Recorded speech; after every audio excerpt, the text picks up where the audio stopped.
అలాగే మనకి ఇక్కడ నాగబంధ ప్రతిష్ఠా కార్యక్రమం కూడా జరుగుతూ ఉంటుంది. ఇక్కడ నాగబంధ ప్రతిష్ఠా కార్యక్రమం ఎట్లా అంటే ప్రధానంగా పసుపు గణపతితో గణపతి పూజ. పసుపు గణపతి అంటే క్షిప్ర గణపతి, అంటే క్షిప్రము త్వరగా నెరవేరాలని చెప్పేసి అని మనం ముందుగా పసుపు గణపతికి పూజ చేసుకుంటాము. తరువాత మండపారాధన.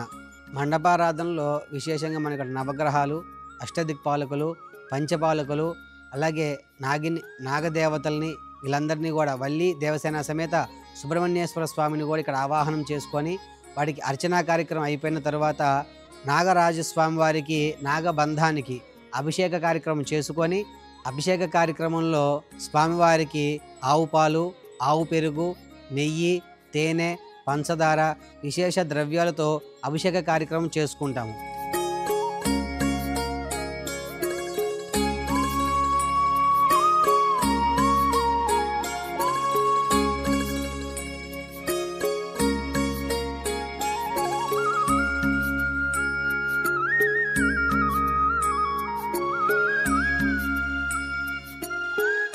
ఆ కార్యక్రమం అయిపోయిన తరువాత హోమ కార్యక్రమము.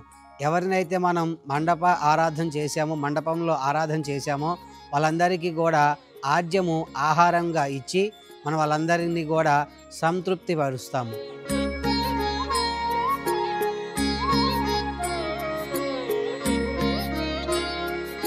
తర్వాత మన హోమ కార్యక్రమం అయిపోయిన తరువాత నాగబంధ ప్రతిష్ఠ దగ్గర మనం పీఠార్చన చేసుకొని నవధాన్యాలు, నవరత్నాలు, పంచలోహాలు, పాదరసము ఇవన్నీ వేసి స్వామివారికి ప్రాణప్రతిష్ఠా కార్యక్రమం చేసుకొని అక్కడ స్వామివారిని స్థాపిస్తాము.